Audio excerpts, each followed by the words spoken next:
So one of the most exhausting things when you are chatting with ChatGPT is its sycophancy behavior, which basically means that this AI model will just agree to whatever you say, even though your statement could be not true. So we are going to fix that, and we are going to make ChatGPT to be less agreeable when you are asking a question or asking for considerations. So let's open ChatGPT normally. Now I'm using the desktop version. You can also use the mobile app version of ChatGPT. And after that, you can click on your profile picture right here and then go to personalization. And here we want to utilize something called custom instructions. So this is one of the two custom instructions that I'll cover in this video. This is the simple one. I'm going to copy the text. And by the way, you can find this instruction in the description down below. Let me just paste that right here and click save.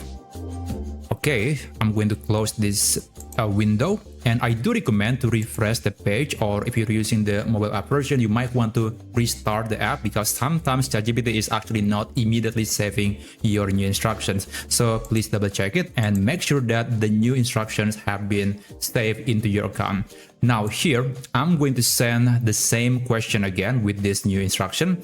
So previously I asked, I want to create a logo. I think Canva would be the better choice than Adobe Illustrator. Do you agree? And in this case, without that instruction, it says, yes, I agree, and then Canva is better, etc. But let's see what kind of answer that we will get when we are using the new instruction. And you'll see this time around will be just a bit different and not necessarily agree to what you say. Okay, so it says that not automatically, and honestly, your assumption deserves a bit of pressure testing. So that's pretty good already. And basically you can read the rest of the content, but it is safe to say that it is not the same anymore. It is actually giving you more consideration before you are locked in into the answer. So this is very good, but we have another version that is even better in my opinion. So I'm going to open ChatGPT again. Let's start a new chat, and here I'm going to use this new instruction. So this is called absolute mode. This is one instruction that I've covered many times on my channel, and it is actually very good. Again, you can find this instruction in the description down below. Just copy the text and let's paste that into the custom instruction mode again in ChatGPT.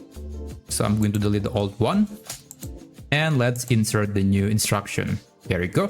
Click save. Close, and again, let me just refresh the page and let's double check it. Okay, it's good. Now I'm going to send the same question again. So we got 3 different versions later that we can compare together. Okay, I want to create a logo. I think Canva could be better than Adobe Illustrator. Okay, so there you go. Illustrator gives full factor control and technical consistency. Canva gives speed, templates, and lower learning load.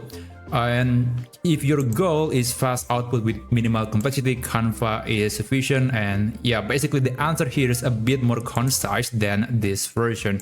And it is just to the point. It is not using lots of words. It is just maybe 1 to 3 paragraphs. And I think this is a lot more consumable compared to the typical long answer from ChatGPT. So for me, at least, this absolute mode is just a bit better than the other instruction. But hey, feel free to use any instruction that you like the most. So yeah, that's basically how you can make ChatGPT to be less agreeable when you're asking a question or when you're discussing a topic with this AI tool. Thank you so much for watching, and I'll see you on my next video.